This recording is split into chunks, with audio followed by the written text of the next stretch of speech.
The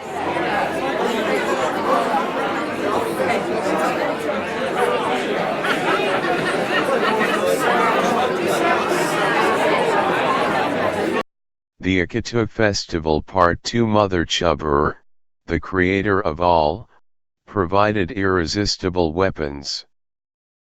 She also brought into being 11 kinds of fierce monsters, giant serpents, sharp of tooth with unsparing fangs, whose bodies were filled with poison instead of blood, snarling dragons, clad with terror, and of such lofty stature that whoever saw them was overwhelmed with fear, nor could any escape their attack when they lifted themselves up, vipers and pythons, and the Lachemu, hurricane monsters, raging hounds, scorpion men, tempest furies, fish men, and mountain rams.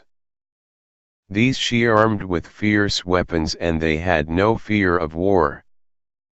Then Tiamat, whose commands are unchangeable and mighty, exalted king, who had come to her aid, above all the evil gods, she made him the leader to direct the army in battle, to go in front, to open the attack.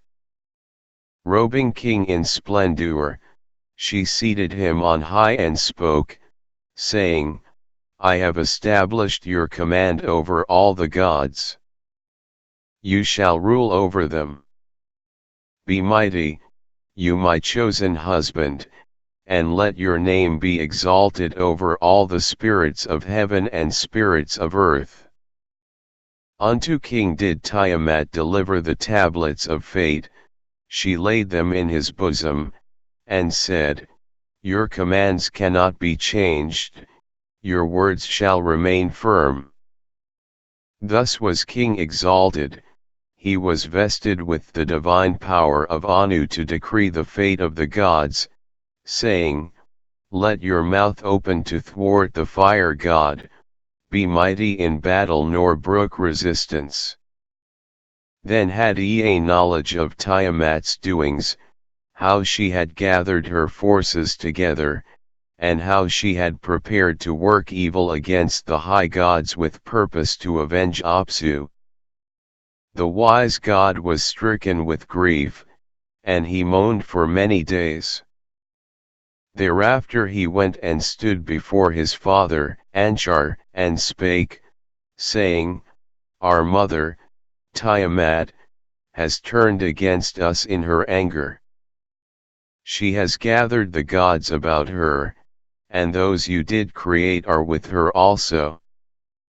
When Anshar heard all that Ea revealed regarding the preparations made by Tiamat, he smote his loins and clenched his teeth, and was ill at ease. In sorrow and anger he spoke and said, You did go forth aforetime to battle, you did bind Mummu and smite Apsu. Now King is exalted, and there is none who can oppose Tiamat.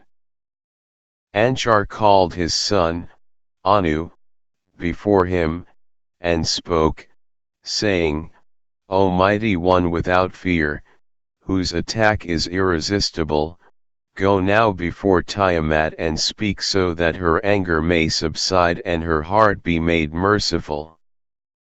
But if she will not listen to you, you speak for me, so that she may be reconciled. Anu was obedient to the commands of Anshar. He departed, and descended by the path of Tiamat until he beheld her fuming and snarling, but he feared to approach her, and turned back. Then Ea was sent forth, but he was stricken with terror and turned back also. Anshar then called upon Merodach, son of Ea, and addressed him, saying, My son, who softens my heart, you shall go forth to battle and none shall stand against you. The heart of Merodach was made glad at these words. He stood before Anshar, who kissed him, because that he banished fear.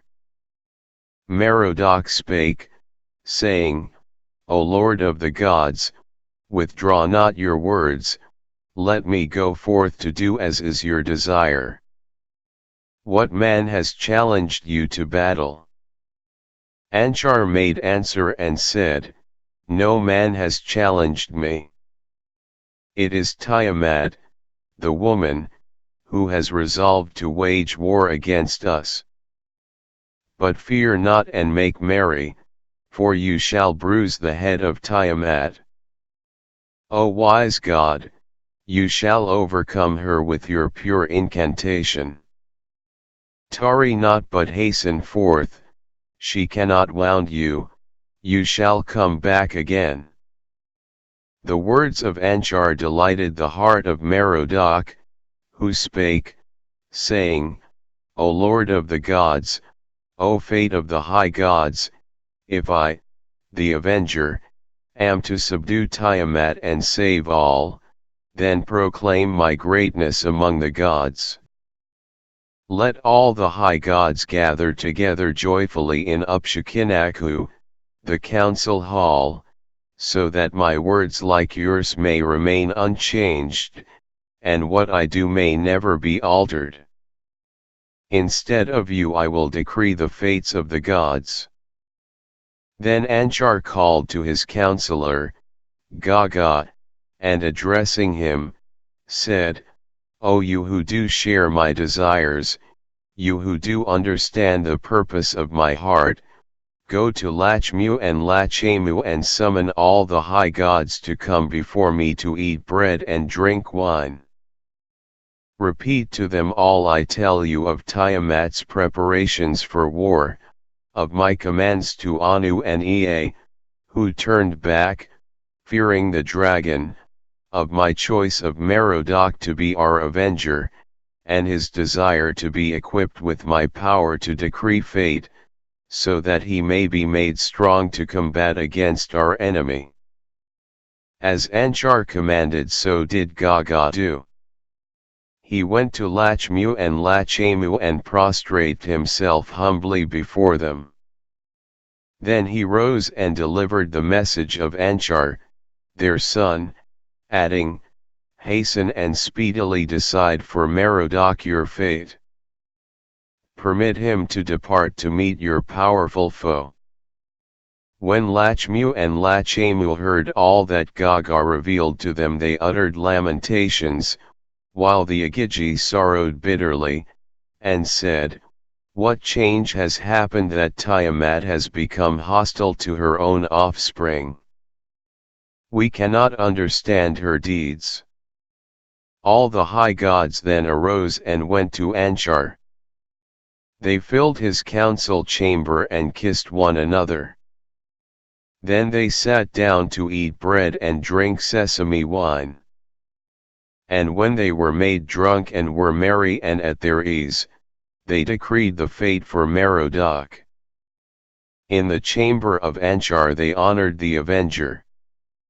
He was exalted as a prince over them all, and they said, Among the high gods you are the highest, your command is the command of Anu.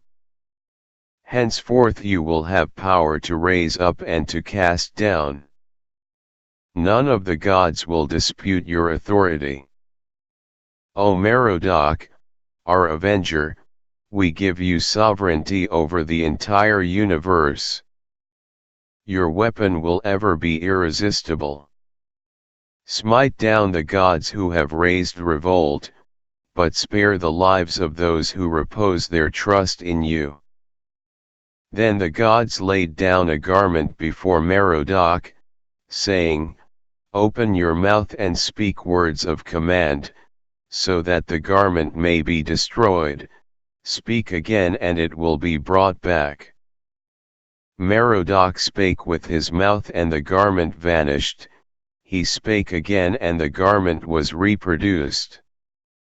All the gods rejoiced, and they prostrate themselves and cried out, Merodach is king. Thereafter they gave him the scepter and the throne and the insignia of royalty, and also an irresistible weapon with which to overcome his enemies, saying, "Now, O Merodach, hurry and slay Tiamat. Let the winds carry her blood to hidden places." So was the fate of Merodach decreed by the gods, so was a path of prosperity and peace prepared for him. He made ready for battle, he strung his bow and hung his quiver, he slung a dart over his shoulder, and he grasped a club in his right hand. Before him he set lightning, and with flaming fire he filled his body. Anu gave to him a great net with which to snare his enemies and prevent their escape. Then Merodach created 7 winds, the wind of evil, the uncontrollable wind, the sandstorm, and the whirlwind, the fourfold wind, the sevenfold wind, and the wind that has no equal, and they went after him. Next he seized his mighty weapon, the thunderstone, and leapt into his storm chariot, to which were yoked 4 rushing and destructive steeds of rapid flight, with foam-flecked mouths and teeth full of venom, trained for battle, to overthrow enemies and trample them underfoot. A light burned on the head of Merodach, and he was clad in a robe of terror. He drove forth, and the gods, his fathers, followed after him. The high gods clustered around and followed him, hastening to battle. Merodach drove on, and at length he drew near to the secret lair of Tiamat, and he beheld her muttering with King, her consort. For a moment he faltered, and when the gods who followed him beheld this, their eyes were troubled. Tiamat snarled nor turned her head. She uttered curses, and said, "O Merodach, I fear not your advance as chief of the gods. My allies are assembled here, and are more powerful than you are." Merodach uplifted his arm, grasping the dreaded thunderstone, and spake to Tiamat, the rebellious one, saying, "You have exalted yourself, and with wrathful heart have prepared for war against the high gods and their fathers, whom you do hate in your heart of evil. Unto King you have given the power of Anu to decree fate, because you are hostile to what is good and love what is sinful. Gather your forces together, and arm yourself and come forth to battle."